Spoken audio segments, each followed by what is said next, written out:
I never have any hesitation myself in saying that Qantas is the greatest international airline in the world.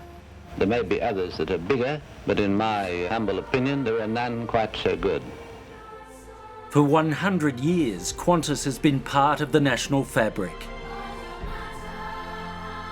Feted by prime ministers, loved by the public, a byword for the Aussie way.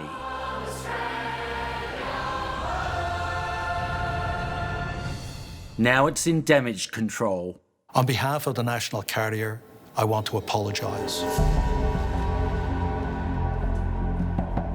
This year, the national carrier's reputation for reliability has been trashed.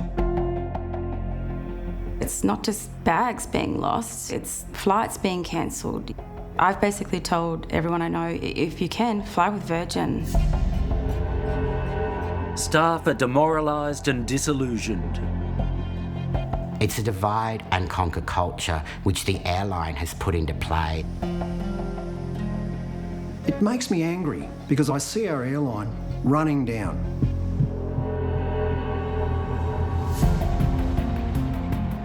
High-paid Qantas executives stand accused of undermining the airline through ruthless cost-cutting. It's not part of the spirit of Australia.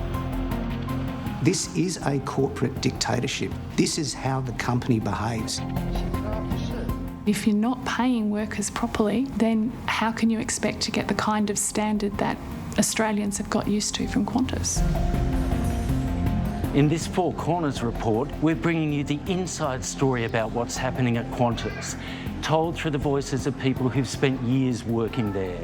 You'll hear their views about why Qantas is failing its customers, about its at times brutal efforts to cut costs and boost the bottom line, as well as their fears about what this could mean for the airline's world-leading reputation for safety.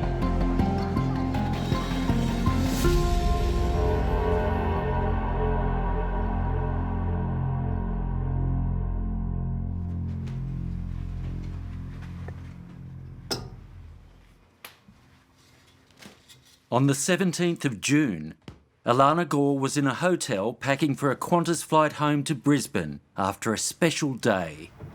I graduated with my PhD in Alice Springs. When I got my PhD, it was like one of the most amazing days of my life because I'd been working so hard all my life to get to that point. In my bag, I had gifts from my supervisors for finishing my PhD, and one of those was a beautiful basket made by the Desert Weavers in Central Australia. They're one-off pieces, so it can't be replaced. I also had my PhD certificate in there, but the absolute most important thing that was in that bag that brought me to tears was a necklace that my father made for me.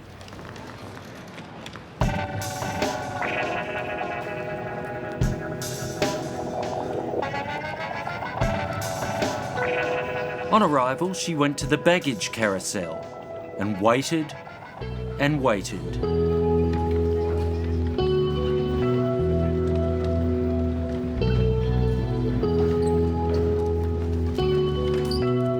I thought, potentially my bag is on the next flight. Maybe they just didn't get it on that one. And the next flight had two of my supervisors on it as well. So I sent a text to one of my supervisors and said, have you landed yet? Have you got your bag? And she replied and said, oh, Alana, I'm sorry, I'm at home. And so I didn't realise how long I'd been waiting. But she'd obviously landed, got her bag and gone, so my bag definitely wasn't there. Days turned to weeks as Alana tried in vain to get help from Qantas. And I tried contacting over and over again. You couldn't get through on the phone lines or anything either. They were conveniently down. And I was thinking, why is this happening? It's a big company. It's been around for a very long time. It's an icon in Australia. And it's like, how is this happening? Where's the management? And at that point, I was like, it was sad about everything else. It was going to cost me a lot of money to replace, but I was like, that's fine. But I was like, my dad's necklace, it's irreplaceable. Then suddenly, after weeks of inaction, Qantas took up her case, after a Four Corners researcher followed her on Twitter. And then coincidentally, like within half an hour, I got a message from Qantas saying, send us a private message, and we'll try and work out where your bag is. And I was like, yeah, okay. At that point, they said that they're going to make my case a priority. I don't believe I would have it back if it wasn't for them worrying about their reputation more than their customer service.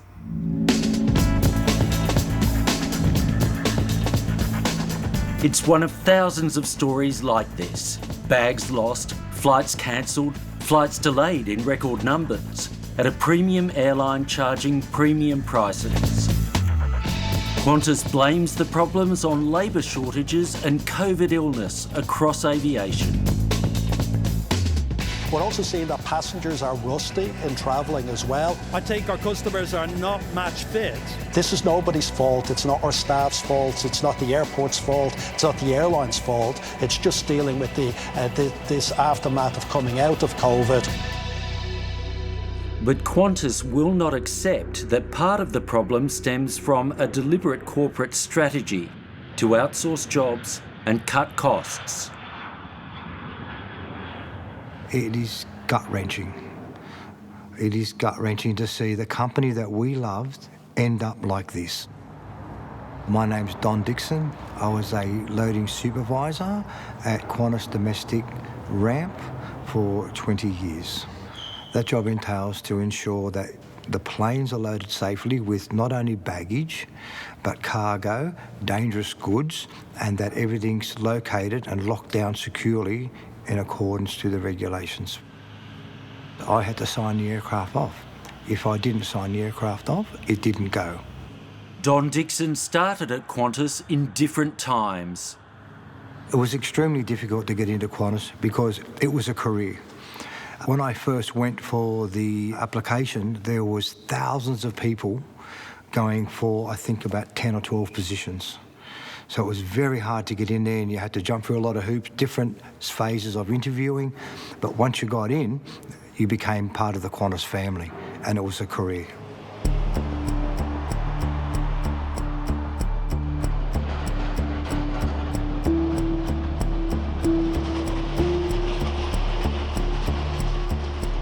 After COVID devastated aviation in 2020, Qantas announced it would retrench 1,700 ground staff at Australia's major airports.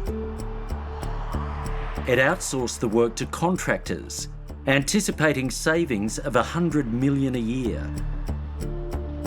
Insiders have told us how this strategy has backfired spectacularly.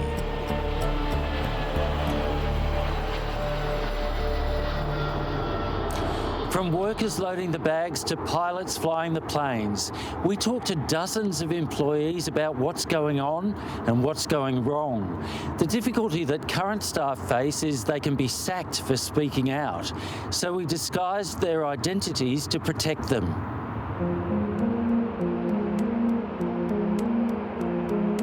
We took the additional precaution of using an actor to voice their words. As a pilot operating in the domestic environment on a regular basis, I can assure you that the delays passengers are facing as a result of the outsourcing of the ground handling staff. We can be all ready to go on the flight deck, all passengers loaded, and we'll be sitting there 20 or 30 minutes waiting for someone to be available to push the aircraft back or waiting for the passengers or freight to be loaded. It wouldn't 100% be because of that, but definitely over 50% of flights are delayed because of the ground handling.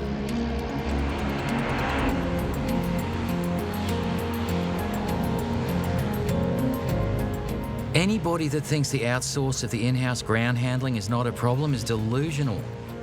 Bags aren't making aircraft on time. Bags are being loaded onto aircraft incorrectly. Flights are being cancelled because crew are running out of hours to operate these flights in the time it would take to fix the issues. Qantas outsourced to several specialist ground handling companies, including Swissport, which took over the work in Sydney and Melbourne. By Easter this year, as passenger numbers grew, it was bedlam. If you go to Sydney Airport now, they've put garbage bags up on the windows where all these bags are being held that have been lost or haven't made flights because, I don't know, do they not want the people to see what's going on? Outsourced ground handling staff were struggling.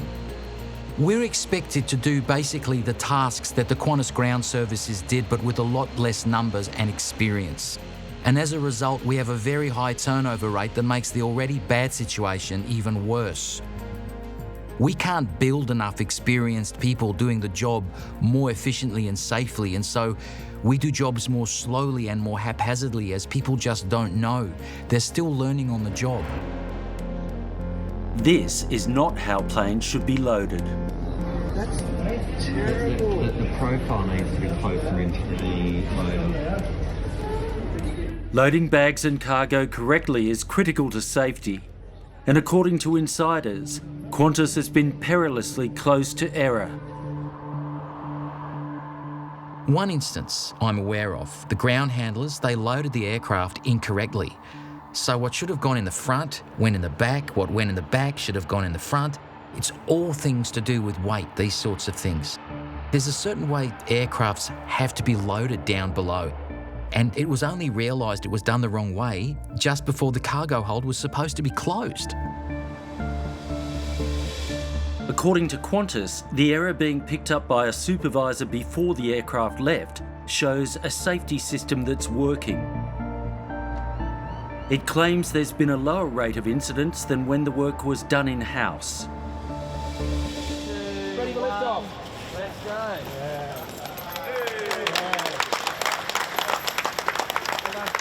And so as we go into the next phase, as JobKeeper ends at the end of this month.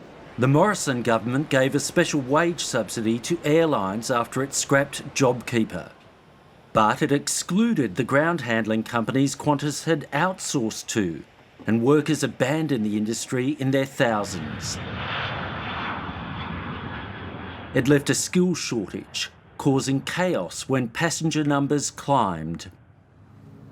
How do you feel when you hear Qantas executives say that getting rid of you and your colleagues has made not one iota of difference to service? Well, that just shows how out of touch they are. When I started, my supervisor had 20 years' experience already. He showed me that this is what you do in this position. When a machine breaks down, this is what you do when the machine doesn't work properly. All these things that you don't learn from a book or in training. That experience is invaluable. You can't buy that. Now, these young people coming in now haven't got that. I think what's happened is we've taken an AFL standard team of ground handlers and ground staff, and what we've done is we've actually recruited the under-19s from the local park to replace them. Tony Lucas wears two hats. He's the president of the Australian and International Pilots Association, which represents thousands of pilots. He's also a senior Qantas pilot himself. I've been a pilot for about 30 years, 27 of those with Qantas Airways, and risen through the ranks of Qantas. I've flown the 747-400, the 767 for most of my time in Qantas, a very short sabbatical on the A380. So I'm a check and training captain on the A330. Today, he's heading out of Sydney Airport on a training flight for another pilot. Qantas pilots are usually barred from speaking to the media, but his position with the Pilots Association makes him an exception. Tell me some stories that you're hearing from your members about what's been happening on the ground. Oh, there's lots of things occurring at the moment.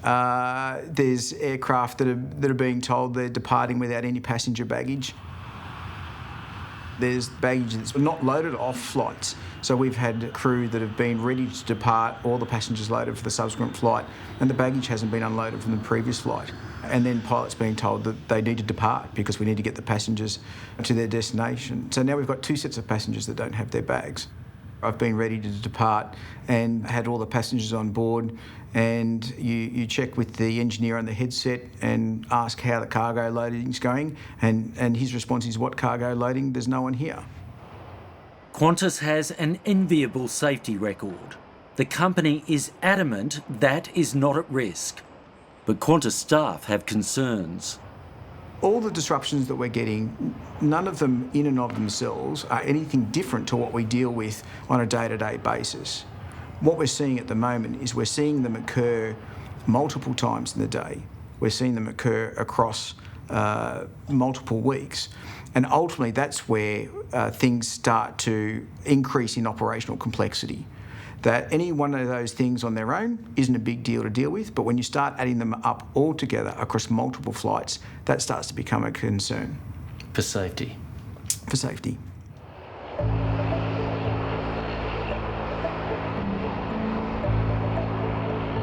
As frustrating as it is for passengers, for pilots it means we're working a lot harder to keep the flights on schedule. We're working longer hours, we're redlining, running at max capacity in a very dynamic, challenging environment. There's a lot that can go wrong. All right, come through and I'm going to show you some very old aircraft. There's certainly a bit of aviation history in here. Sure is. I'll take you over to the Tiger Moth and I'll probably show you just a little bit of a demonstration of what can happen if you're too fatigued. Steve Pavinas heads the Licensed Aircraft Maintenance Engineers Association. He spent 20 years working for Qantas. So I'm going to open her up, go to the oil cap and take the oil cap off. And I would normally pour my oil in there like that. Give it a wipe? Give it a bit of a wipe just to make sure that everything's okay. And there we go. What's the problem? The problem is I forgot to put the oil cap back on. So what that can lead to is, with the oil cap loose like that, the oil can come out in flight. And that's the problem. This happened on a Jetstar flight. Staff numbers and fatigue, distractions, all of these things combine and can lead to problems on planes. According to Steve Pavinas and some Qantas engineers we spoke to, that's a risk the airline is running because of deep staff cuts during the COVID crisis. When any given engineer goes into work today, they're loaded up with more work than they would have been pre-COVID. About 2 or 3 months into COVID, Qantas come out and said we want to make 20% of the engineers redundant. They were oversubscribed. They ultimately let go near on 35% of the engineers. And we were telling them all along that you cannot do this. You won't have enough people employed by the airline to maintain the aircraft when things rebound. It's hard to believe that Qantas, which has staked its reputation on its enviable safety record, would cut numbers so severely that it would impact on safety. It's sort of like Qantas have had this long-term safety record and they're now trying to cash in on it. That is, we'll let slip on some of these safeguards that were put in place over many years. We'll let some of the experience go. We'll push the guys further than they've ever been pushed before and hope that things don't fall apart. Qantas maintains it needs fewer engineers than pre-COVID because its maintenance requirements are lower, and says it will recruit more as flying returns to pre-COVID levels. It accuses unions of making baseless safety claims to further their industrial agendas. But that doesn't address the worries felt by its own employees. A licensed engineer at Qantas told us what he and his colleagues are dealing with. We're just ridiculously busy. The planned work for the night, we used to get through it almost, what they planned for us almost every night. Now, the first thing we do is have a look at what work is up to its time limit and has to be done so the plane can fly the next day. And we immediately start looking at what we can get rid of because we know we're not going to get through all that planned work. It's just not possible. People feel like they have to rush around and they aren't able to take the time that they used to be able to make sure that they're double checking and not making mistakes.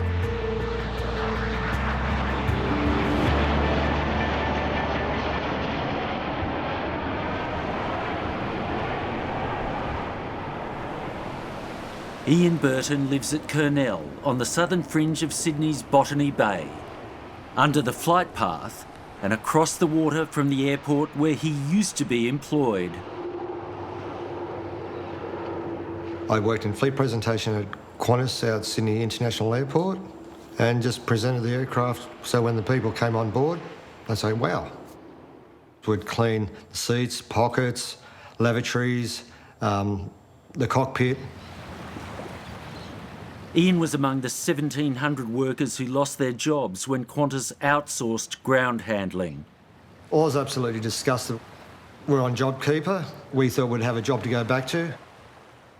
If they wanted me back tomorrow, I'd go like that. It was just a great family environment. We looked after each other. Even though he loved the job, he was appalled by the approach that Qantas took to health and safety during the early stages of the COVID outbreak. When it came to COVID safety, I think they were very lacking. They thought there was no need for us to clean the aircraft with masks on. So we weren't given proper antibacterial spray, weren't given cloths really to do the job. We were just given a normal cloth, add a bit of water with it, clean the tables down, but their attitude was, she'll be right. Like even doing bathrooms, we had no antibacterial sprays, and that's the one place you'd think of cleaning of lavatories with so many people on board the aircraft, you'd need that. How do you feel about that? Overall, I thought that was pretty low, because you put yourself in the customer's point, you expect everything to be sparkling, nice and fresh, everything's sanitary, it's clean. But behind the scenes, it's pretty disgusting. Qantas insists that employees cleaning aircraft did use chemical disinfectant. Yet SafeWork New South Wales found otherwise.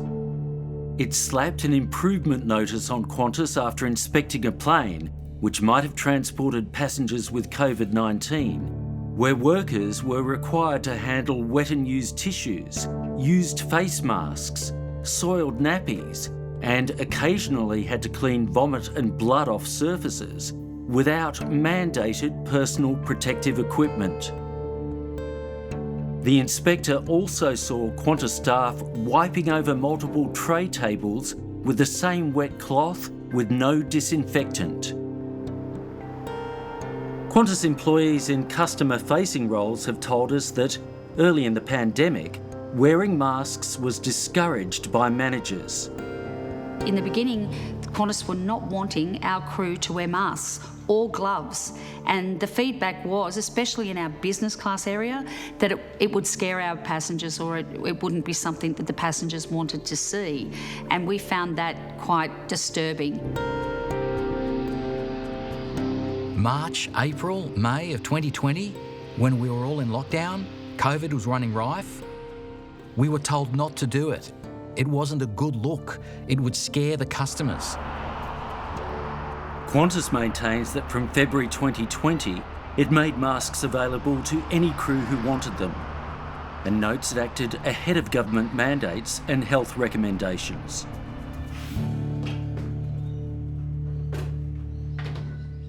Theo Serematidis worked in the ground crew at Qantas in Sydney. He was a health and safety representative, formally responsible for safeguarding the interests of his colleagues. Last October, SafeWork New South Wales launched a criminal prosecution of Qantas because of the way it treated him. For legal reasons, he can't speak about the case. Quite frankly, Theo Serematidis is a hero of the pandemic. He was fully trained in workplace health and safety procedures. He was in charge of a cleaning gang on the planes. And when the planes started to come in from China, when we knew the virus was around, he was concerned.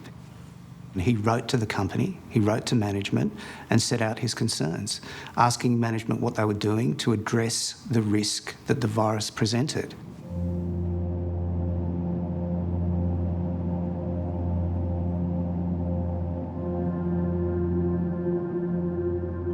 Fearing infection, employees were reluctant to work on planes arriving from China. In a formal warning letter, Qantas ordered employees to do the work or risk disciplinary action being taken against you, up to and including termination of your employment. It claimed, the risk of aircraft workers contracting coronavirus as a result of working on aircraft is negligible, and branded the workers' concerns as unreasonable. Theo Ceramatides said to his workforce, as he was entitled to do under the laws, we won't clean this plane, we'll stop work until we can get some assurances from the company that we'll be properly trained, we have appropriate equipment, and that we can get some assurances that this plane is not infected with the virus. They stood him down, and that's still to this day the subject of court proceedings. According to Qantas, Theo Ceramatides was stood down amid allegations he incited unprotected industrial action by discouraging workers from cleaning planes. Well, what happened to Theo, I thought was so disgusting because he was looking after not just mine, but everybody who worked on the aircraft's interests, just to make sure we were safe on board. And management just didn't care less about him, and they've put him out to dry as a scapegoat, which really isn't the Australian way. You look after each other.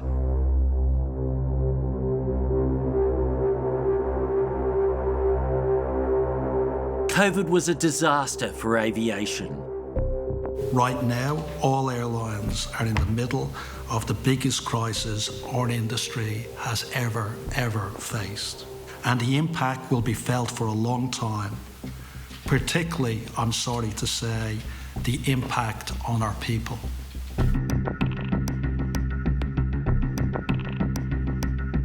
Qantas retrenched 10,000 people, a third of its workforce.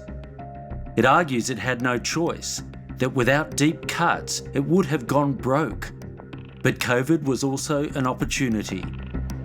On a permanent basis, we plan to deliver around $1 billion in annual cost savings from financial year 23. We announced our high-level plan for recovery at the end of June.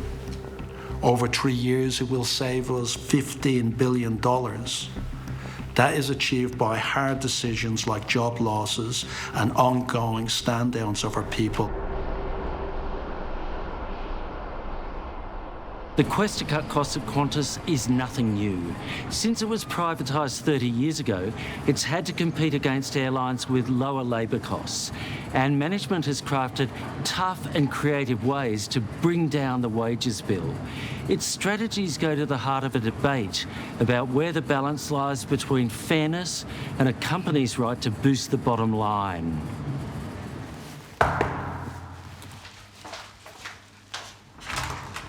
Hello there. Matthew, Indeed. nice to meet you. Stephen, how you going? Very well, very well. Welcome, come on in. I've opened the door to the world. You've got the world on your wall.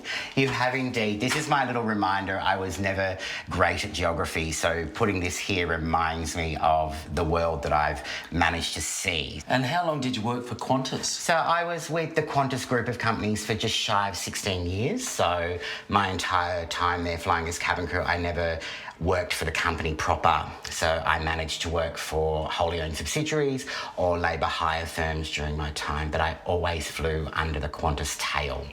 So to put it simply, my entire time I wore a Qantas uniform and I flew on a Qantas branded aircraft, but never actually worked for Qantas Airways. What was that all about?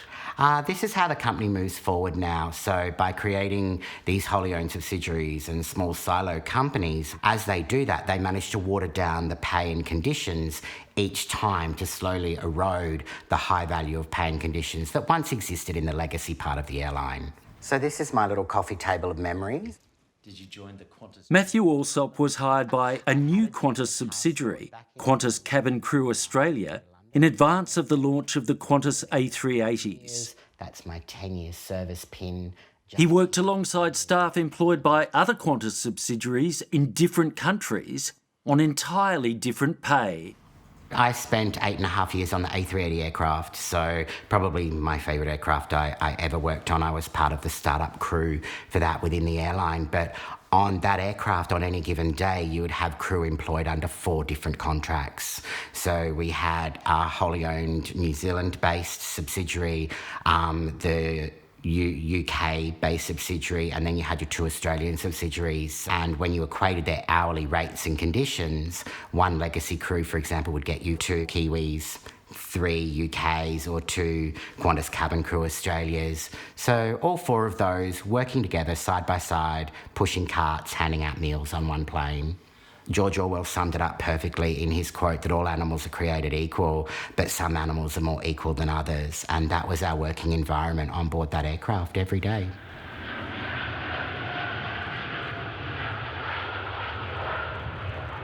On Qantas Domestic, hourly base rates can vary from about $40 for legacy staff down to just $23 for newer staff hired through a subsidiary. I don't work for a tea and coffee company. I work in a safety environment and I work on a heavy piece of machinery. I am the airline's first responder. If there is a fire, I'm required to run towards it. If there is a medical emergency, I'm required to run towards it and render all help. So for that critical, safety-sensitive role, basically people are now being paid the same as if they worked in a fast food outlet or worked at a supermarket. How does Qantas rank as an employer? I think it's fair to say Qantas is a militant employer. It's being prepared to take every angle under the Act. It's being prepared to take really destructive decisions in pursuit of the bottom line. People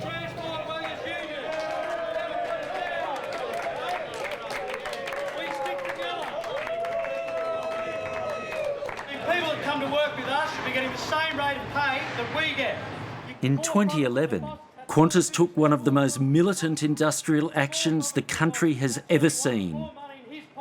We have decided to ground the Qantas international and domestic fleets immediately. I repeat, we are grounding the Qantas fleet now.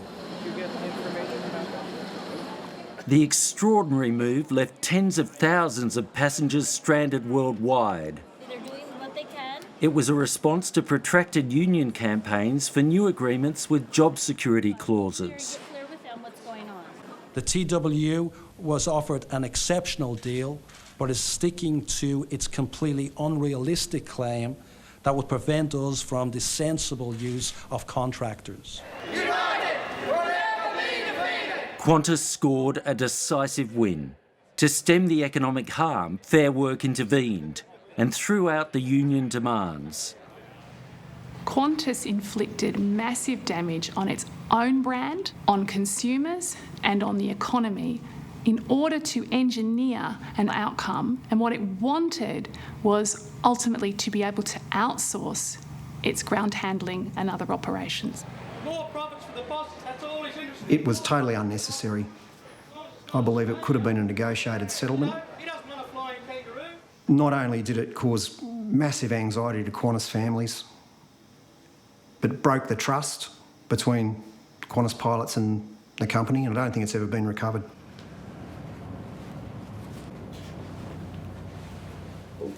Pilot Keith Marriott is a Qantas veteran. My career started with Qantas in 1984. I had a glorious career which finished in December 2020, so 36 years with the company. I had a command on the 747 when I was aged 37, so I was absolutely blessed. And I totally enjoyed my time with Qantas. I considered it to be one of the greatest privileges that anyone could have. I couldn't have scripted a better career. This photograph is a Boeing 767. It's the type of aeroplane that I got my first command on back in 1994. For a couple of years, Keith Marriott was active in the Pilots Association on top of his Qantas job. How do you feel about what's happening with Qantas now? I'm saddened, deeply saddened, both as an ex-Qantas captain and as a frequent flyer. I've been loyal to the company for a long time. I don't think they value their workforce. I think the workforce are taken for granted. I think the passengers are taken for granted. And, you know, their greatest asset is a loyal workforce. I don't know what the answer is. Certainly, they need to have a look at the entire business model and figure that nickel and diming people is not the way to make this airline profitable and functional once again. He says Qantas has played divide and conquer. For pilots, job security is everything. It takes a long time to become a pilot. You put a lot of hard work into it. You basically fully commit your life to the job. There's no other job which is under so much scrutiny. And you're trained to a very high level, but your skills are not portable. Therefore, job security is absolutely paramount. And pilots cherish their job security. And unfortunately, that has been used in successive EBAs as a threat to the pilots. If you don't comply with what we want, we'll find someone else that will. In terms of pilots, one of the things that Qantas has done very successfully, because the law allows them to, is that they've acquired or set up subsidiary airline groups. And then what they do is they play one group of pilots off another group and essentially threaten to take the flying that a group of pilots is currently doing and give it to another group of pilots.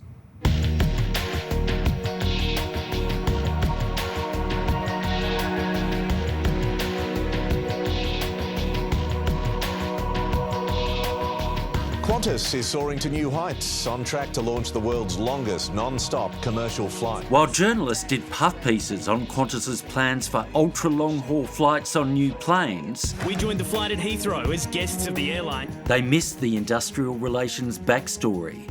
Qantas told its long-haul pilots that unless they met its investment case for the new planes, it would have no choice but to give the work to a new company employing new pilots that can provide the cost base we need. Ultimately, they put a metaphorical gun to our head and they said to us that if you don't agree to these terms and conditions, it's a one-off deal, and if we don't agree to the terms and conditions that were being offered, then that they would give that flying to another entity. It used the same tactic with short-haul pilots. The stress affiliated with this is underestimated. When you mix a safety-critical role with the threat of losing your job, then it really only ends one way. A mistake will be made, there will be an incident, and there could be devastating consequences as a result. And I believe that Qantas management are underestimating the impact of their behaviour.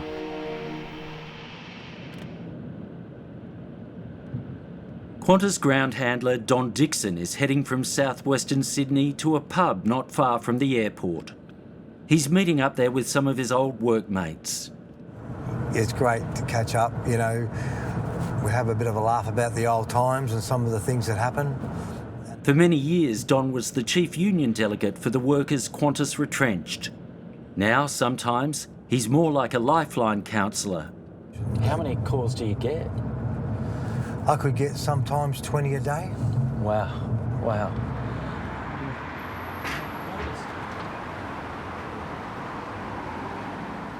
G'day guys. Oh, hey. Hey, how you going? Don. All How right. you going? This is Stephen from the ABC. G'day, Steve, Hey, Four Steve. Corners. Steve, big on. Oh, well, interesting times, isn't it? Oh, it is an interesting time. So what about the executives going out onto the ramp?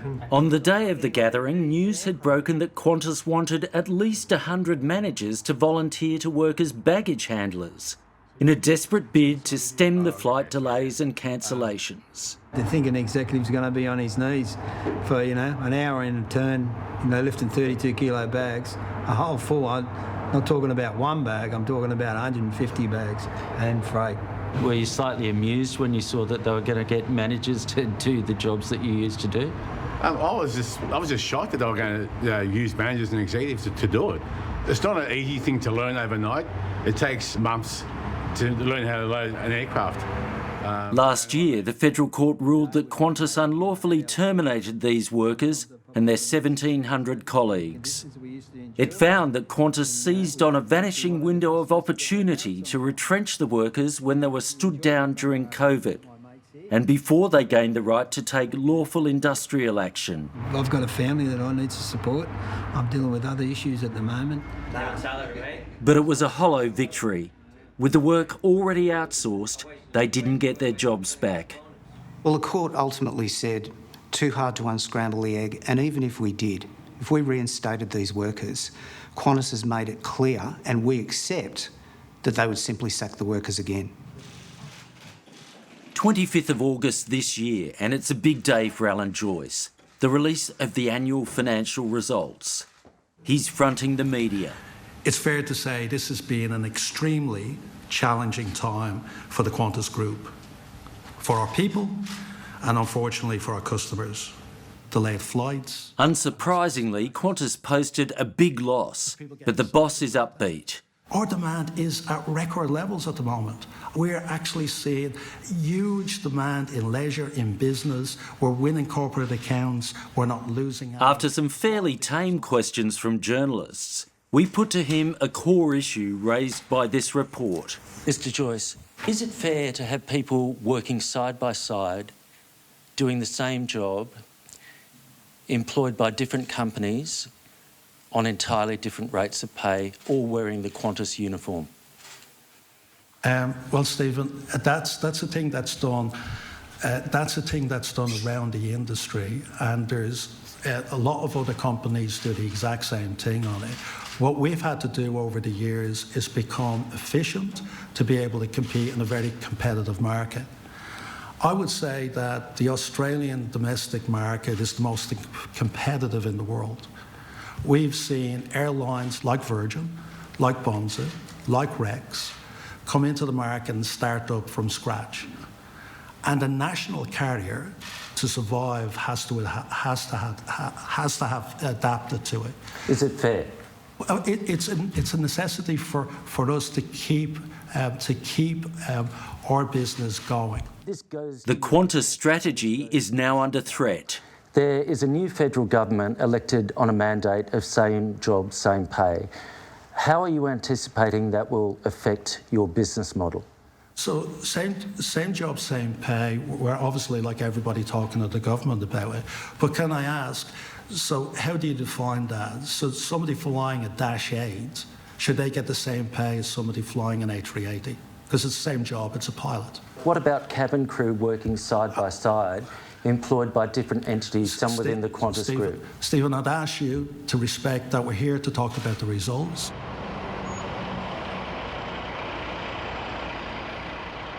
We spent 2 months trying to secure an interview with Alan Joyce. He demanded any interview must run in one long continuous take, as if it was live to air, which doesn't fit the Four Corners format. I'm happy to do it. You've got an invite from me to do a full sit-down interview, to do a live. You can have me for 15 minutes, 20 minutes to cover all these issues. My efforts to interview him here were cut short. Not long after, I was escorted from the building by security. Get back to profit. The Qantas boss says the worst of the delays, cancellations and baggage woes is over, and service will soon be back to normal. But we will fix it, and it's going to be fixed pretty rapidly, and we know the brand will recover.